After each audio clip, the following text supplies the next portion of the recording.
Eder McAllister Ha confessato poche ore dopo aver sparato in mezzo alla folla, uccidendo 2 ventenni e ferendo gravemente altre 3 persone, una delle quali è poi morta in ospedale. È crollato davanti ai carabinieri, scoppiando in lacrime e ammettendo di aver fatto fuoco, ma solo per difendersi. Una confessione durata poco, quella di Salvatore Calvaruso, il 19enne accusato dell'omicidio di Andrea Miceli, Salvo Turdo e Massimo Pirozzo, ammazzati a colpi di pistola per strada a Monreale sabato notte davanti a decine di persone. Comparso davanti al pubblico ministero insieme al legale d'ufficio, probabilmente su consiglio del difensore, il ragazzo ha poi scelto di restare in silenzio. Una linea che potrebbe rendere inutilizzabili le parole messe a verbale. Calvaruso, la sera della strage, non era solo. Dallo Zen di Palermo e dal quartiere Borgo Nuovo erano partiti insieme a lui almeno altri 4 ragazzi. L'indagato si era fatto prestare il motorino da un amico. Al momento è l'unico a essere formalmente accusato del triplice omicidio. Ma i carabinieri, coordinati dalla procura di Palermo, stanno cercando gli altri. A sparare, secondo i primi accertamenti, sarebbero stati in 2. 20 i colpi esplosi ad altezza d'uomo. Nessuna traccia invece dell'arma usata da Calvaruso, incastrato oltre che dai video girati dalle telecamere di sorveglianza dei negozi della zona, dal riconoscimento fotografico fatto da alcuni testimoni, dagli occhiali che lui stesso aveva ammesso di indossare ritrovati nel luogo della rissa e dalle parole di un amico. Sentito dai magistrati, il ragazzo ha sostenuto di aver prestato il motorino all'indagato la notte della sparatoria e che poche ore dopo questi si sarebbe presentato a lui chiedendogli di denunciare il furto del mezzo perché aveva combinato un macello, sparando ed uccidendo 2 persone.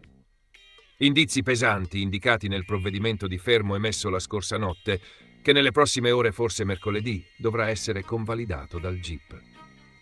Per Calvaruso, che dovrà cercare un altro legale, visto che quello nominato come difensore di fiducia ha rinunciato all'incarico, l'accusa è di strage e di detenzione illegale di armi.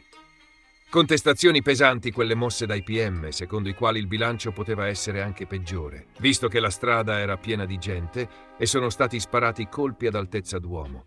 Secondo quanto riferito dai testimoni, nella zona della strage erano presenti infatti tra le 50 e le 100 persone. Le immagini della rissa, scoppiata probabilmente per i commenti sulla guida del gruppo di palermitani fatta dalla comitiva di monrealesi, circolano ormai sul web. Nel video, girato con un cellulare, si vedono chiaramente i ragazzi che si picchiano anche a colpi di casco e un fuggi-fuggi generale. Siamo distrutti. Ci dispiace per mio figlio e per gli altri ragazzi, dice la madre di Calvaruso, che sostiene che il ragazzo, come testimonierebbero le ferite riportate, sia stato aggredito. Domani, intanto, in procura verrà dato l'incarico ai medici legali che dovranno fare l'autopsia sul corpo delle 3 vittime. E mentre i familiari dei ragazzi morti chiedono giustizia, su un balcone del pub davanti al quale è scoppiata la rissa sabato notte, è comparso uno striscione con scritto «Non lo spegni il sole se gli spari», firmato dagli Ultra Spioppo, frazione della cittadina Normanna in provincia di Palermo. Un tributo ad Andrea Miceli, una delle 3 vittime che giocava come attaccante nel Real Pioppo. Parla invece dall'ospedale in cui è stato ricoverato il 6enne, rimasto ferito nella sparatoria. Il ragazzo era totalmente estraneo alla rissa e si trovava a passeggiare davanti al locale. Mi hanno sparato in testa. Non ho visto chi ha sparato, ho solo sentito i colpi. Sono vivo per miracolo, ha detto intervistato dal TG.com. Il ragazzino ha una ferita alla testa, ma non è in pericolo di vita. Ho creduto di morire, ha aggiunto. Chiedo giustizia, chi ha fatto questo deve pagare.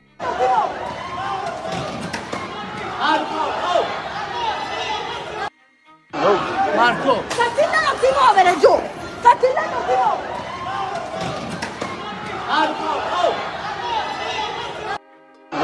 Marco! Catilla non ti muovere giù! Catilla non ti muovere!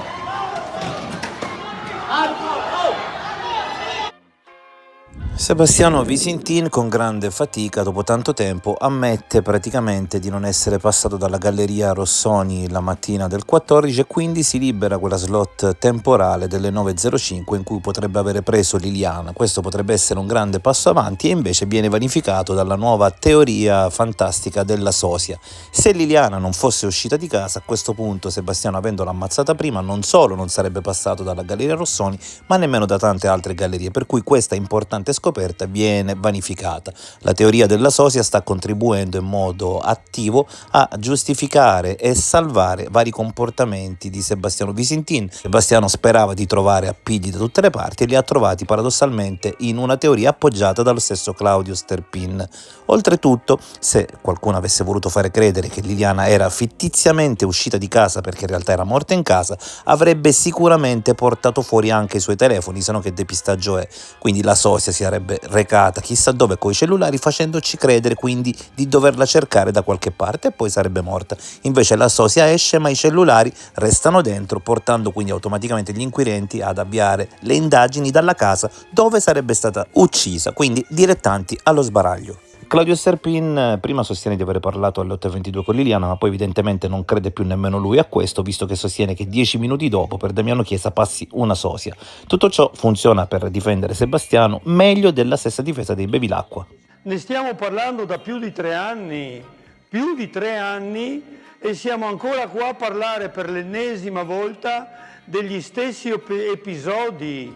Per fortuna la procura è cambiata, altrimenti sarebbe stato inutile riparlarne per la 20ª volta come lo stiamo facendo. Questi sono fatti accaduti che dovevano essere compito della procura da, mettere in chiaro. Non è stato fatto niente in 3 anni e mezzo, niente. È stato fatto un goffo tentativo di farci credere che Liliana si è suicidata, alla quale hanno creduto 12 persone in tutta Italia. Tutti gli altri sono un poco più intelligenti, per capirci, perché lei non poteva suicidarsi, soprattutto in quelle modalità. Com'è che si è suicidata, chiedo io? Con i sacchetti bianchi, sciolti, con i sacchetti neri, in quel posto? Quando? Cioè, ci sono talmente tante domande che devono trovare una risposta, che noi stiamo facendo aria fritta adesso a parlare per l'ennesima volta, forse 20ª, degli stessi episodi che sono successi l'altro anno, 2 anni fa, 3 anni fa. Siamo incolpevoli tutti, in colpevolissimo ritardo, ne stiamo parlando quasi 4 anni dopo. Dove era tutta la gente che si interessa di questo caso fino a ieri? Questo è il concetto. È una cosa che a me non mi lascia dormire. Prima non potevo dormire perché mi mancava Liliana. Adesso non dormo perché non posso usare la parola giusta, verso il mondo per come sono state condotte le indagini. Cioè la procura non ha fatto niente fino all'altro anno. Per fortuna che adesso la musica, almeno voglio sperare, è cambiata, c'è molta più serietà, e vedremo l'opera. Siamo in attesa, punto. Cosa posso dire di altro? Voglio sperare di non essere il solo in Italia e aspetta questa conclusione. È stato detto, io penso praticamente tutto. Io non posso dire una mia opinione perché meno che mai sono tecnico, eccetera. Per noi tutti quella figura è stata Liliana e contemporaneamente potrebbe non essere lei. Ci vuole, un qualcosa di più convincente per convincere me soprattutto, eccolo. Le assomiglia sicuramente, ma non tanto. Il fatto che tu abbia parlato con lei alle 8.22 è già sufficiente per dimostrare che Liliana fosse viva in quel momento, e oltretutto va dimostrato che quella non sia lei, perché la logica di base dice che quella è lei. Oltretutto Gabriella, Silvia e lo stesso Sergio non hanno mai avuto alcun dubbio che quella che passa in via Damiano Chiesa sia Liliana Resinovic. I dubbi, l'abbiamo sempre detto, sono in piazzale Gioberti. A Rimini come a Trieste il concetto non cambia, una telecamera di sorveglianza non ha la qualità sufficiente per permettere che su essa vengano fatte delle analisi, a meno che non si faccia un incidente probatorio con esperti del valore di Battiato. Poi ci sono queste troppe incongruenze riguardanti il colore dei calzoni, la scarpa troppo lunga, lei aveva un 35, questa è un 39. Io sono alta 148 centimetri. Liliana era alta circa 10 centimetri più di me. Di scarpe portava 36 e 37, in base se fossero scarpe chiuse con calzettoni o scarpe estive senza calze.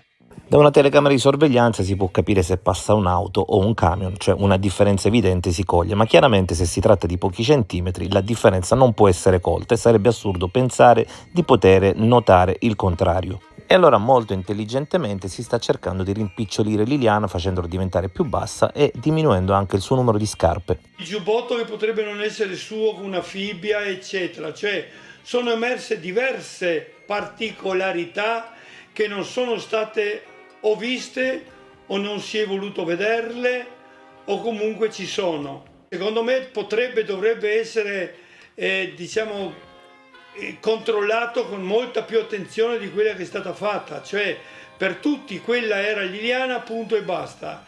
E invece adesso sono sorte diverse incongruenze che potrebbe non esserlo. Non c'è la certezza né che sia né no, questa è la verità. Allora una strada bisogna prenderla. Dopo essere stato qualche giorno prima di Natale, il 22 o il 23 dicembre del 21, a cercare il corpo di Liliana attorno alla chiesetta abbandonata ex obitorio dell'ospedale psichiatrico, avevo sentito l'esigenza di percorrere la strada che una volta usciti da via Verrocchio saliva per la via Damiano Chiesa, attraversava la strada per Basovizza e continuava per la vecchia strada romana che portava in cima a Monte Spaccato. E se avevo avuto l'esigenza di fare quel percorso era stato perché Gabriella Micheli qualche giorno prima evidentemente aveva affermato di aver visto le telecamere della scuola, i video della scuola di polizia, e avendo visto quei video affermava che Liliana non era scesa per via Damiano Chiesa quel giorno, quella mattina del 14 dicembre, per cui se non era scesa per via Damiano Chiesa, una volta uscita da via Verrocchio, non poteva che essere salita. Se Gabriella Micheli ha affermato che non è stata vista Liliana scendere per via Damiano Chiesa, deve comunque aver visto quella persona somigliante a Liliana, ma deve aver stabilito che quella non era Liliana e Gabriella conosceva bene Liliana. Quindi se ha stimato che quella che attraversava non era Liliana, porca miseria, era la sosia. Ci siamo? Quindi questa testimonianza della Micheli dovrebbe dimostrare proprio questo, no? Dovrebbe dimostrare che quella era effettivamente perlomeno una donna che assomigliava nell'altezza, nella camminata, in tutto quel che si vuole, ma non era lei. E quindi questo mi ha convinto. Ha convinto anche me che quella che passava per via Damiano Chiesa non era Liliana. Dopo 2 anni passati a sostenere con rigore monastico la causa di Sebastiano Visintin, Fulvio Covalero ha deciso di fare un'entrata a sorpresa nel teatrino delle teorie alternative. Adesso anche lui strizza l'occhio all'idea che la donna ripresa dalle telecamere il 14 dicembre in via Damiano Chiesa non fosse Liliana Resinovic. No, era una sosia, una controfigura. Un miraggio con lo zaino. A proporre per primo questa ipotesi è stato Claudio Sterpin, che sembra essersi convinto in buona fede di ciò che qualcuno gli ha raccontato. È comprensibile. Chi ha conosciuto Liliana e l'ha amata fatica ad accettare alcuni risvolti dei fatti emersi. Ma che ora anche Covalero, lo stesso che per mesi ha detto che Liliana era morta per cause naturali, che non c'erano segni di violenza e che non crede alle favole, si allinei alla teoria della sosia, è un colpo di scena degno di una fiction di seconda serata. Chiariamolo subito. Non è che Fulvio abbia visto qualcuno il 14 dicembre. Lui non c'era, non sa, non ricorda, non si sbilancia. Ma guarda caso, quando le immagini delle telecamere cominciano a diventare scomode per la versione di Sebastiano, quella in cui Liliana esce di casa tranquilla, senza un biglietto con 2 sacchi, per andare a morire nel bosco, Fulvio scopre il dubbio. Forse non era lei. Forse sembrava lei, ma non lo era. Forse era una signora molto somigliante che per caso aveva anche lo stesso taglio di capelli, lo stesso zaino e lo stesso passo. Forse stava andando al discount a comprare dell'alibi fresco. Peccato che alle 8:22 di quella mattina Liliana parla al telefono con Claudio Sterpin. La sua voce, la sua presenza, la sua identità, tutto certificato. È viva, vigile e sta usando il suo telefono da casa. Perché, come è noto, il cellulare resta nell'abitazione. E qui la teoria della sosia si accartoccia su se stessa. Se davvero qualcuno voleva mettere in scena un depistaggio usando una controfigura, avrebbe avuto senso mandarla con il cellulare di Liliana, non il contrario. Invece, la sosia passeggia in via Damiano Chiesa, mentre la vera Liliana chiama da casa. Una messa in scena così maldestra da sembrare scritta a puntate su un tovagliolo. Insomma, Fulvio non si espone mai davvero, ma lascia cadere l'idea. Un po' come chi in pizzeria dice «Oh, a me non dispiacerebbe l'ananas, però fate voi». Solo che qui non si tratta di pizza, ma di spostare il peso di un'intera inchiesta. Che Fulvio ci creda davvero alla sosia è difficile da dire. Ma che la teoria faccia comodo a Sebastiano, quello sì che è evidente. Perché se quella in via Damiano Chiesa non era Liliana, allora tutto torna. Lei non è mai uscita di casa, non si sa dove sia andata, non si può dire quando è morta. E soprattutto, Sebastiano non ha nulla da spiegare. L'universo si ripulisce, come cancellando una cronologia imbarazzante. Covalero, quindi, sembra fare da paracadute logico al suo amico.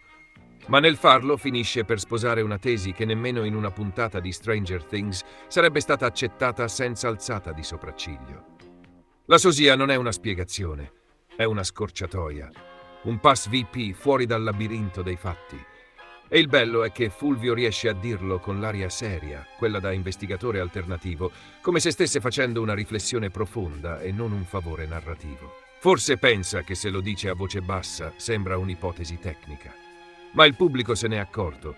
Il salto sulla zattera della sosia è un gesto da amico fedele, più che da osservatore neutrale. È il tentativo di alleggerire la posizione di Sebastiano, che ormai scricchiola come una sedia dell'Ikea montata a occhio. Ma c'è una cosa che Fulvio non ha calcolato. Più ci si aggrappa a teorie strampalate, più si fa capire che la realtà, quella vera, quella documentata, fa paura. E allora benvenuti nel mondo delle sosie fantasma, dove ogni telecamera mente, ogni somiglianza inganna e ogni amico si trasforma in ghostwriter d'alibi. Nel frattempo, noi aspettiamo la prossima. Magari tra qualche mese scopriremo che quella in via Damiano Chiesa era solo un avatar del metaverso. Firmato Covalero, Chief of Fiction.